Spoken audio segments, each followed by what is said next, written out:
Hello and welcome everybody. This is Daniel Debaba with FNN News Network. In our today's news, the Oromia Police Commission in Karayyu is said to have failed to take Lami Benya, Dawood Abdata, Michael Boran, and one other Oromo Liberation Front leader to the court.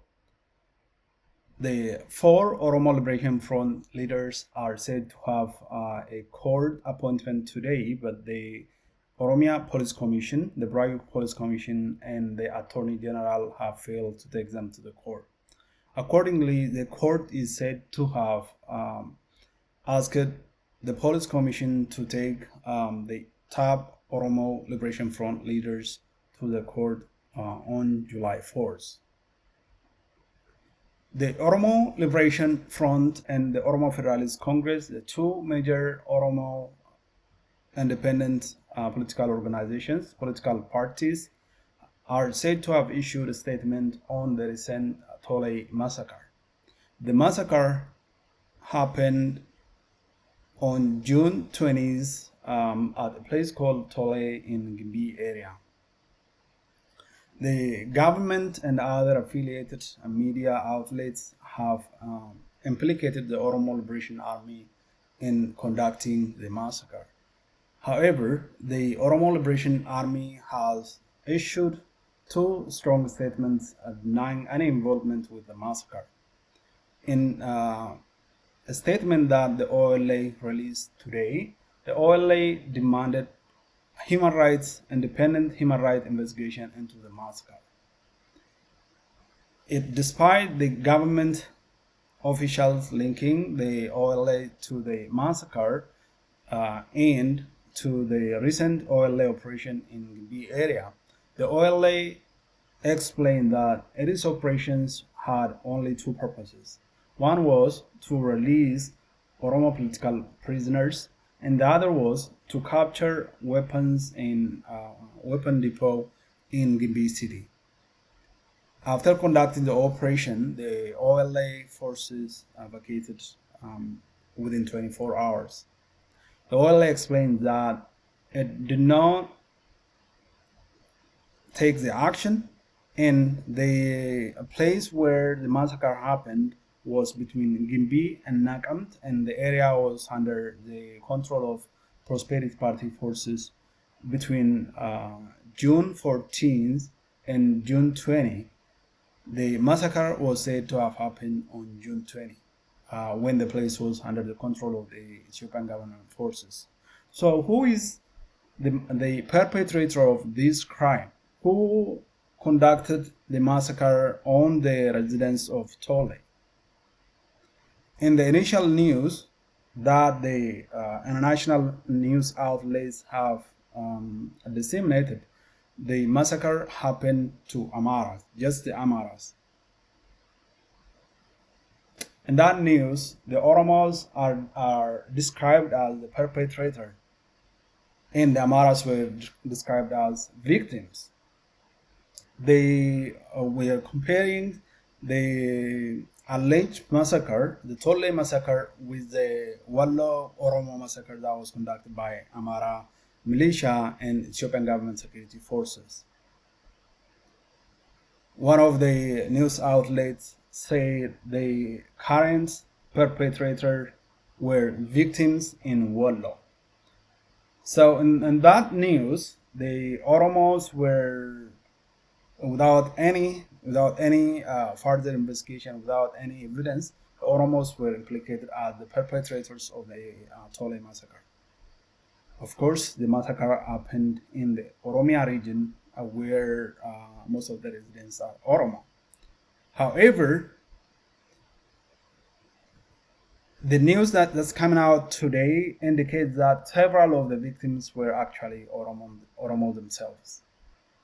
So the Oromo Liberation Army explained that given that most of these victims are also Oromos, and given that the place was under the control of the government forces, during the time this massacre happened, the Oromo Liberation Army was in no way responsible for this massacre. The Oromo Liberation Army called for independent investigation into the current massacre and other previous massacres that have happened in Gulso, in Babo Gambella, in Abbasina, and the likes.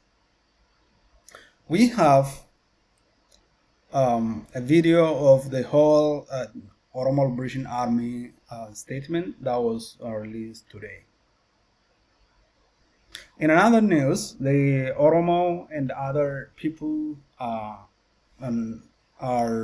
carrying out heated discussion about the national dialogue and the dialogue between the Ethiopian government and TPLF, and the absence of any dialogue between the Ethiopian government and the Oromo Liberation Army.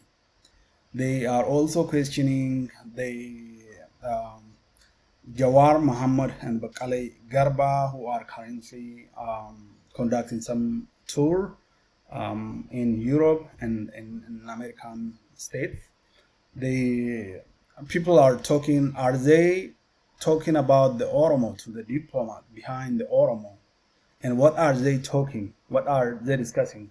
Especially people are concerned about what Jawar and Sir Bakale are discussing with diplomats, given that Jawar Muhammad has criticized the struggle for independence and has made his stand clear that he struggles for democratization of Ethiopia. Most Oromos want independence.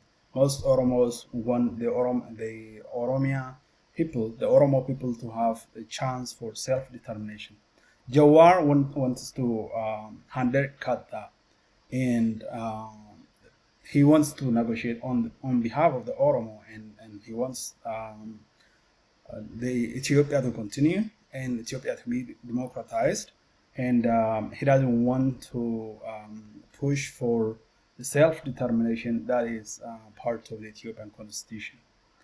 And because of this, the Oromos are currently looking at Jawar with sense of doubt, and kind of the trust that the people had on Jawar is being eroded by Jawar's recent public opinion about his stand, about how he wants to resolve the Oromo and Ethiopia conflict. The Oromos are concerned about the talks between TPLF, TDF, and the Ethiopian government that was said to have taken place in Kenya, hosted by the Kenyan government, in which the Oromo Liberation Army has not been a partaker.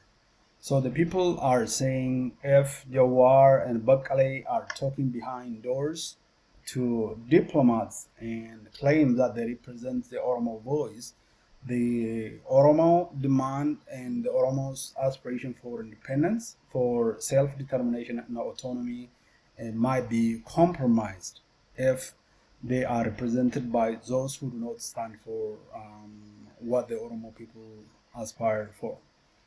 So this is one of the heated discussion that's going on, especially internally among the Oromos, and people are questioning what is going on. Are the Oromos also going to be part of any peace process, or are they going to be excluded as it happened in 1991, 1992, and 2018? And so the people are really very worried about what is going to happen, if any change is going to happen.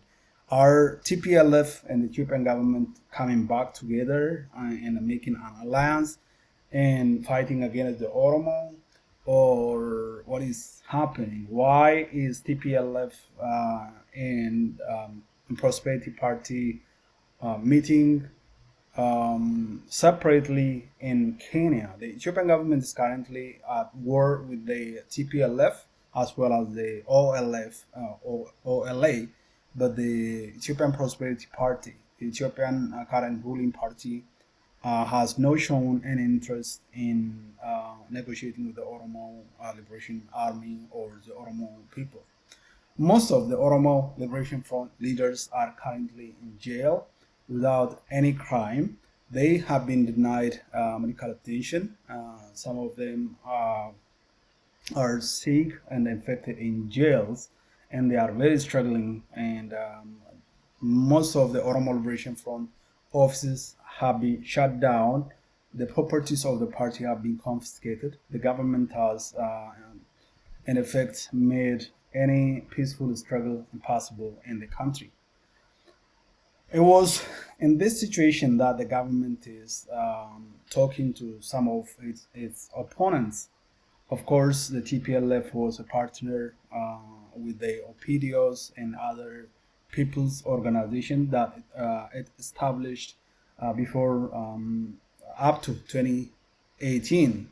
But the fallout with TPLF, when the TPLF wanted an absolute autonomy to its people and to the state, the Ethiopian government conducted a massive operation against the TPLF beginning from November 3rd, 2020, and immediately declared a victory and calling the TPLF and TDF have been turned into dust.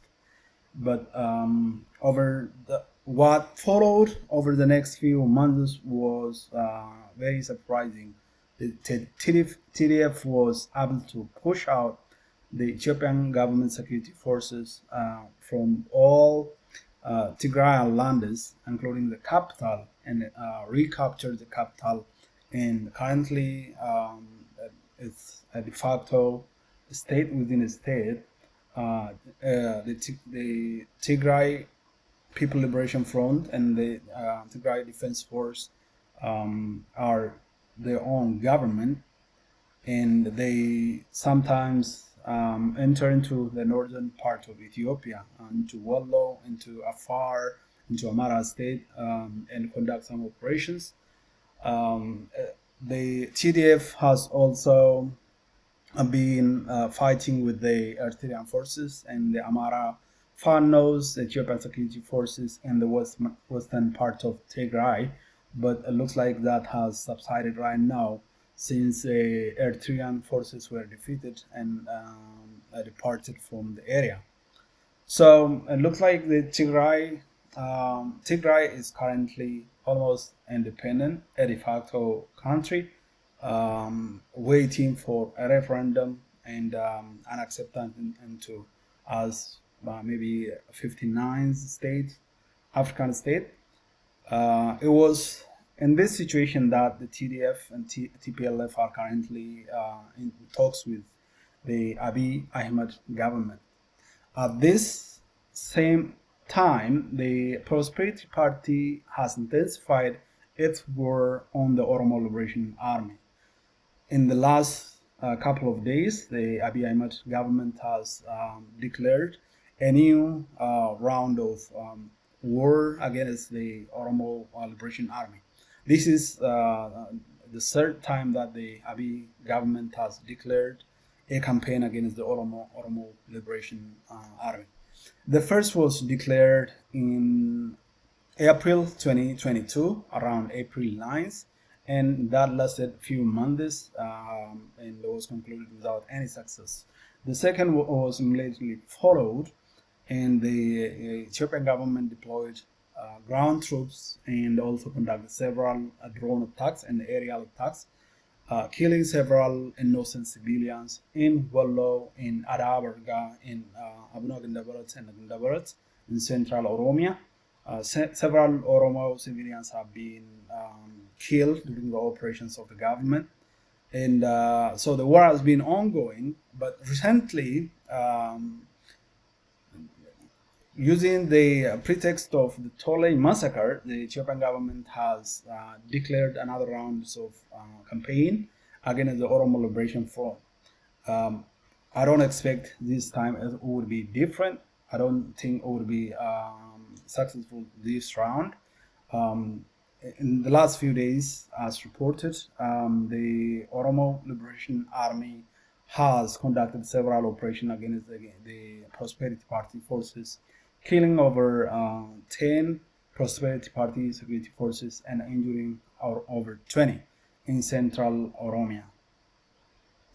The Oromo Liberation Army that's stationed in southern Oromia, in Guji, in Borana, is also said to have been conducting some furious operations against the Prosperity Party security forces.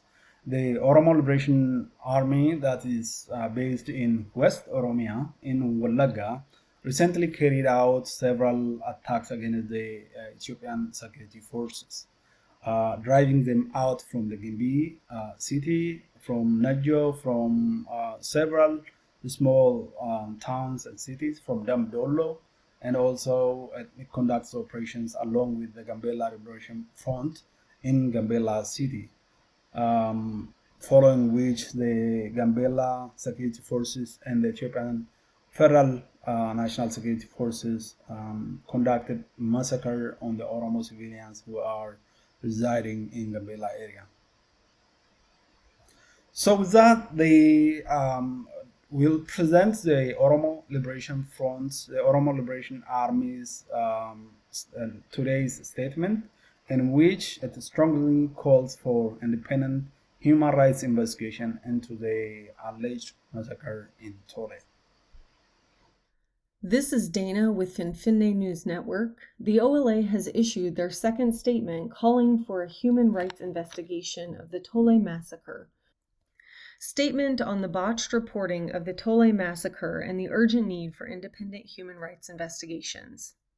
We have observed that several false claims that have been made against the OLF and OLA continue to be disseminated by the regime, its affiliates, and the media in regards to the horrendous Tole Massacre. Unless the record is straightened, this will have several grave implications for seeking accountability and justice for the victims. There are multiple important points to clarify regarding accusations being directed towards the OLF and OLA.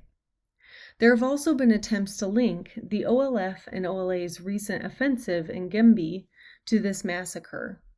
The operation in Gimbi was conducted on Tuesday, June 14th. The objective of this operation was to liberate political prisoners, capture weaponry, and degrade the regime's capacity to wage war in the area. To this end, we targeted a prison holding political prisoners and two compounds, one which served as a military camp and the other which served as a camp for Oromia's state Gachana Serena militia. All of these structures lay within the city proper. Following the day-long shootout, the regime's forces vacated both of these compounds and withdrew from the city in the evening. These forces escaped eastward on the A4 highway towards Nekempt. By Wednesday morning, June 15th, our forces had withdrawn from Gimbi, taking with them the captured weaponry and freeing political prisoners. This is in line with both our statements during the operation and reporting by various news outlets. The massacre in Abyssinia, Tole, and other surrounding villages took place 3 days after our operations concluded. We would like to draw attention to the following. First, on the day of the alleged massacre, the entirety of the A4 highway between Gimbi and Nekempt was under the control of the regime's forces. The area in which the massacre took place lays on the A4 highway between these two cities, approximately 50 kilometers from Gimbi and 63 from Nekempt. It wasn't clear at the time what led the regime's forces to engage in a killing spree against civilians. In other areas, we have seen many times that the regime's forces tend to target civilian communities following a military defeat, and so our initial assumption was that the same situation. What is certain, however, is that our troops are nowhere in the area on June 18th, when the alleged killings occurred. Contrary to media reports, we are learning that both Amharic-speaking folks from Wallo and Oromos were killed indiscriminately in the massacre. Despite these facts, the international media went on to make unfounded accusations against the OLF and OLA, based only on the coordinated statements of regime officials and unsubstantiated witness testimonies who wrongly identified the perpetrators as OLA fighters for merely having spoken off on Oromo, the language spoken in the regime's military, as well, and since some tried to impersonate members of the OLA by wearing wigs. Therefore, we believe the media have played right into the hands of the regime by amplifying its self-serving narrative without a reasonably sufficient evidence from the ground. We believe the intended political goal of the regime in designing such schemes of atrocity is to support its narrative to justify its aggressive military crackdown and its refusal to engage in a comprehensive peace process. Moreover, they have enabled the regime to escape accountability. Third, this alleged atrocity occurred in an area in which the regime has kept tight control of the flow of information by shutting down the internet and phone service. This allowed for the news of the massacre to be immediately reframed and reported along the lines of the concocted narrative that the OLF and OLA targets Amhara civilians. Even the regime-sponsored Ethiopian Human Rights Commission, the EHRC, which previously stated it would no longer report on events in Western Oromia, despite the regular occurrence of human rights violations in the area, issued a report parroting the regime's narrative. As in many cases before, the EHRC made this claim less than 24 hours after the massacre took place and before conducting any reasonable investigation. Had a thorough investigation taken place, the EHRC would have known that at least half of the victims were Oromos. It is in the same pattern we have seen in Galiso, Gabo, Gambella, and other areas where heinous attacks against civilians have been committed by the regime's forces and its allies. In all these cases, the regime used its monopoly on information to project the narrative that the OLA target Amhara civilians.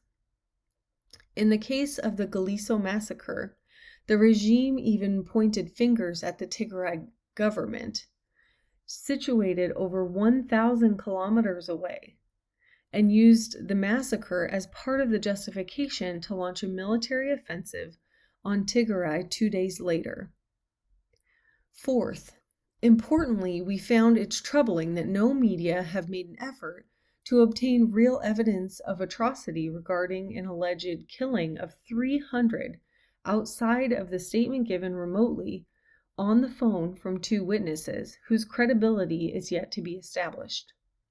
Fifth, absent any clear and convincing evidence that OLA has had any involvement, regrettably, major news media with supposedly reputable journalism ethics who reported on the atrocity are at risk of inadvertently misleading and or misinforming the world.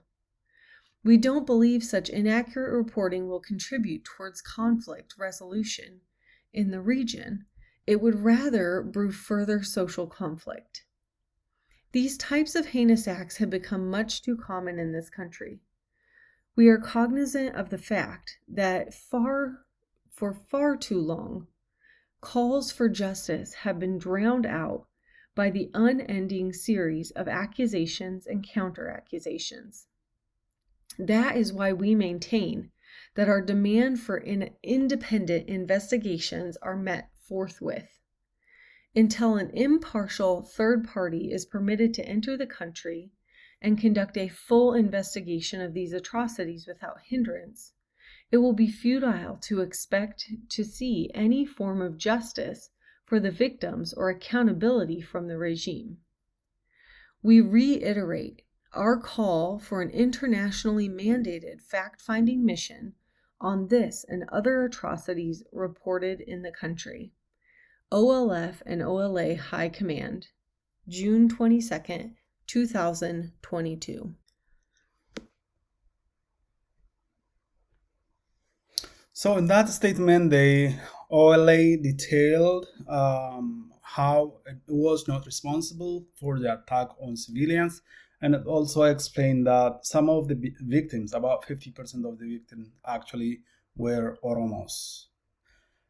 This is contrary to what the news outlet have been reporting. In the news outlet, they reported the Oromos are the perpetrators and the Amharas are the victims, but the OLA is reporting about 50% of the victims are actually Oromos. So who is responsible? Is that the OLA? If it is the OLA, why did the OLA request for independent, impartial, third-party investigation to enter into Ethiopia and conduct an investigation into the current Tole Massacre as well as previous massacres that happen in similar fashion? And most of the massacre happened after some operations, some conflict between the Ethiopian Prosperity Party security forces and the OLA. The one that happened in Gulduso happened about a day after apparently the Prosperity Party security forces vacated. Um, the same pattern has happened in Babo, Gambella, in Gdami, and other places. Most of the time, what the regime does is it kind of removes his forces from certain area and masquerades them um, and um, and attack the civilians. Most of the attackers are said to be wearing wigs to masquerade to look alike with the Oromo Liberation Front forces.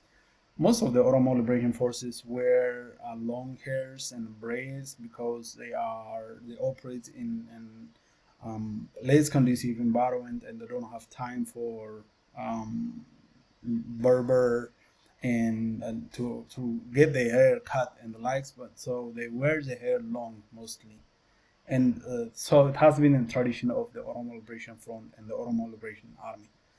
And so the government forces try to impersonate the Oromo Liberation Army. They grow their hair or they wear wigs, and probably they send also those who speak Afan Oromo, so that the victims believe it was conducted by the OLA.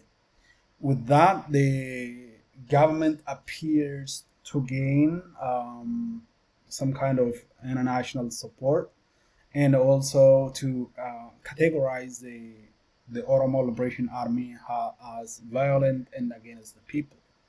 So, all evidence points towards the government in this massacre. It's also similar to what happened in Karayyu. In December 2021, the Ethiopian government security forces invaded the Karayyu Bagada homes and killing about 14 of them on the spot and taking one of them to custody and killing the person in their own custody.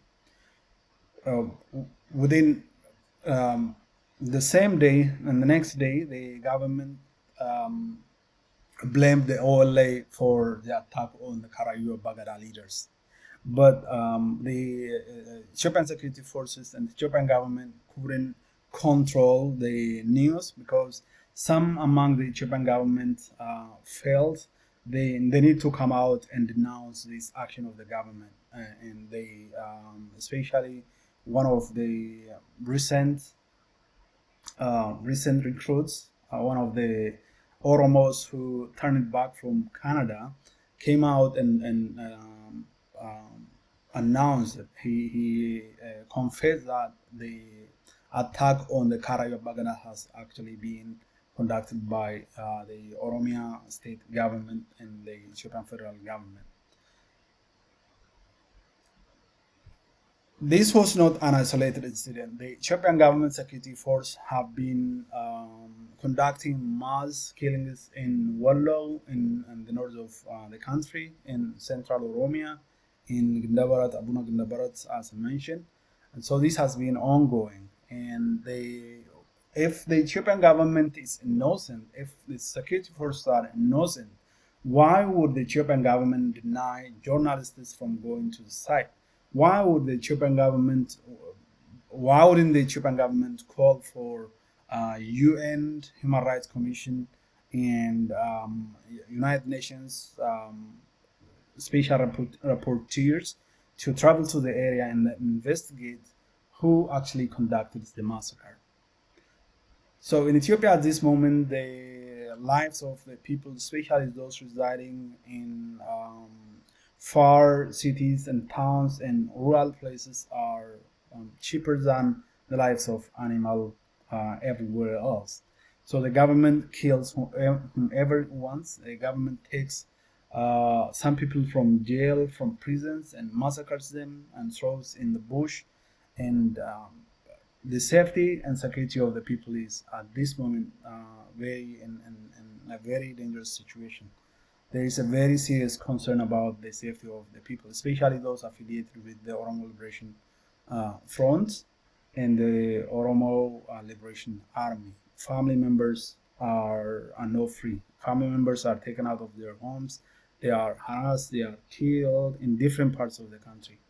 And the Ethiopian government also wants to drive wedge between the Oromo people and the Amhara people, so that the people there is no peaceful coexistence between the two largest Ethiopian population, so that the government appears the